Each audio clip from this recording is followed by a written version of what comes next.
हाय दोस्तों, मेरा नाम है सैफ अंसारी और मेरे चैनल का नाम है @GK ट्रिक अड्डा 0007। आज मैं इस वीडियो में आपके लिए एक और वैकेंसी लेके आया हूँ। विभाग का नाम है उत्तर प्रदेश आंगनवाड़ी भर्ती 2026, जिसके आवेदन शुरू हो चुके हैं। ये जिला है आपका झांसी और पद का नाम है आपका आंगनवाड़ी कार्यकर्त्री और पोस्ट है आपकी 223 पोस्ट। अब ये 223 पोस्ट के लिए कौन कौन कैंडिडेट अप्लाई कर सकते हैं, इसमें फार्म फीस क्या रहने वाली है और फार्म कब से कब तक भरा जाएगा और किन किन कैंडिडेट को एज में छूट मिलेगी, सब मैं इस वीडियो के माध्यम से आपको स्टेप बाय स्टेप बताऊंगा। तो चलिए शुरू करते हैं वीडियो।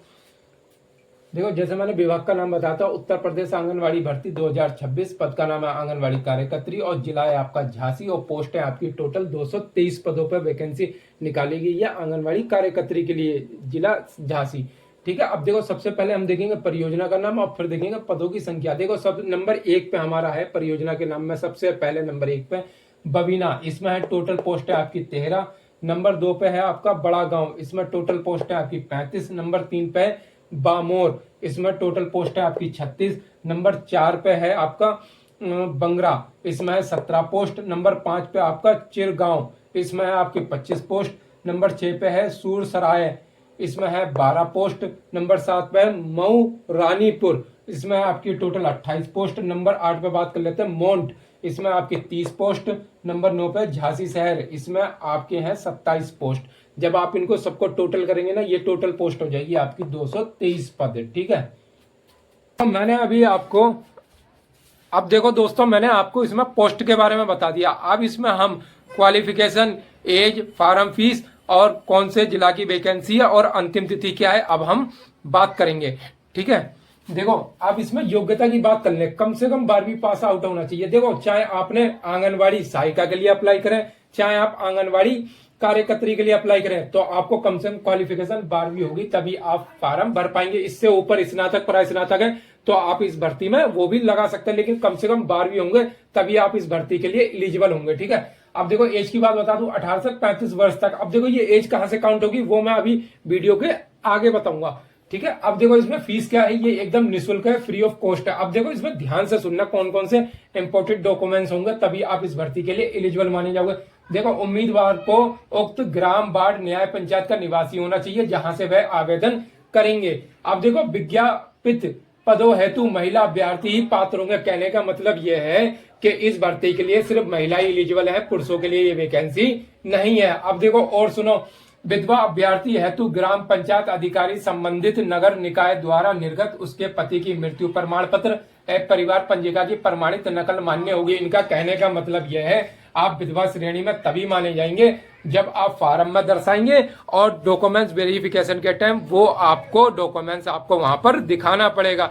और इन्होंने और क्या कहा है, तलाकशुदा परित्यक्ता के संबंध में माननीय न्यायालय द्वारा निर्गत विधिक आदेश ही मान्य होंगे। अब देखो और क्या कहा है इन्होंने, निवास आय जाति प्रमाण पत्र के संबंध में तहसील से ऑनलाइन डिजिटल हस्ताक्षर से निर्गत निवास आय जाति प्रमाण पत्र ही मान्य होंगे। इनका कहने का मतलब यह है आपके पास निवास प्रमाण पत्र हो, आय प्रमाण पत्र हो या जाति प्रमाण पत्र हो, वो आपका तहसील से ऑनलाइन डिजिटल बना हुआ होना चाहिए। ये वही मान्य होंगे जो तहसील से ऑनलाइन वाला बना हुआ होगा, मान्य होगा, ताकि उसका जिसका सत्यापन भी हो सके। ठीक है, अब देखो वरीयता कैसे मिलेगी। वरीयता विधवा, तलाकशुदा, परित्यक्ता, गरीबी रेखा से नीचे जीवन यापन करने वाले अभ्यर्थी को इसमें इस भर्ती में वरीयता भी दी जाएगी।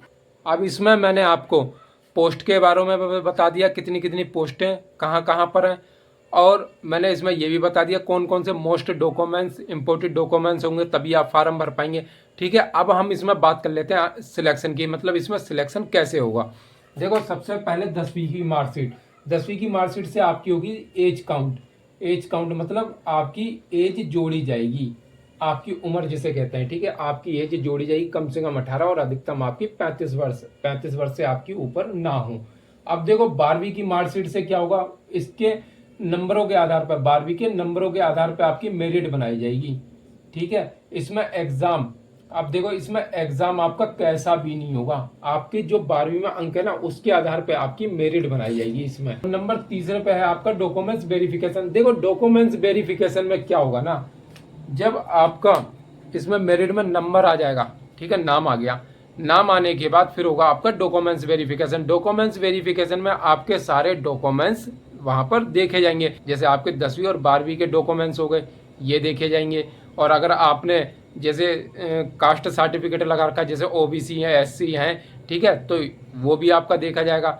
आपका आधार कार्ड, निवास, ठीक है, और आपका पासपोर्ट साइज के फ़ोटो, ये भी वहाँ पर मतलब देखे जाएंगे।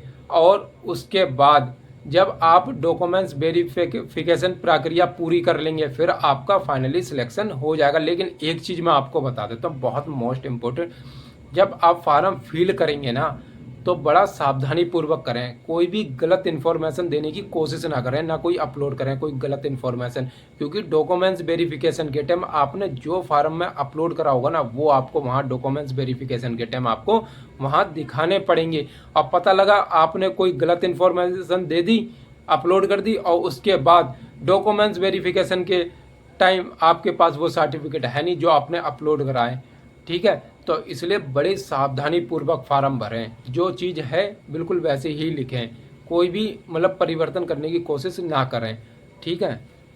अब देखो एक चीज़ और बता देता हूँ मैं इसमें, चाहे आप आंगनवाड़ी कार्यकर्त्री के लिए फार्म भरें, चाहे आप आंगनवाड़ी सहायिका के लिए फार्म भरें, कम से कम आपके पास 12वीं होगी, तभी आप ये फार्म भर पाएंगे। कम से कम 12वीं, और 12वीं के अगर आपके पास स्नातक या परास्नातक है तब भी आप इसमें लगा सकते हैं, ठीक है। कम से कम 12वीं, अगर आपने स्नातक का रखा है, परास्नातक, तब भी आप इसमें लगा सकते हैं। कम से कम 12वीं होगा तो ये फार्म भर जाएगा, ठीक है, कोई दिक्कत नहीं। अब देखो जिला कौन सा है, जिला है आपका झांसी। अंतिम तिथि 7 तारीख 9वां महीना 2026 तक ये फार्म आपके भरे जाएंगे, ठीक है। तो इस भर्ती से लेके कोई भी मन में डाउट, कन्फ्यूजन या दिक्कत आए तो आप बेझिझक मुझे कमेंट्स कर सकते हैं। तो जिन भाई और बहनों ने अभी तक मेरा चैनल सब्सक्राइब नहीं करा, सब्सक्राइब कर लीजिए। मेरे चैनल का नाम है @GK Trick Adda 0007। मिलते हैं नेक्स्ट वीडियो में।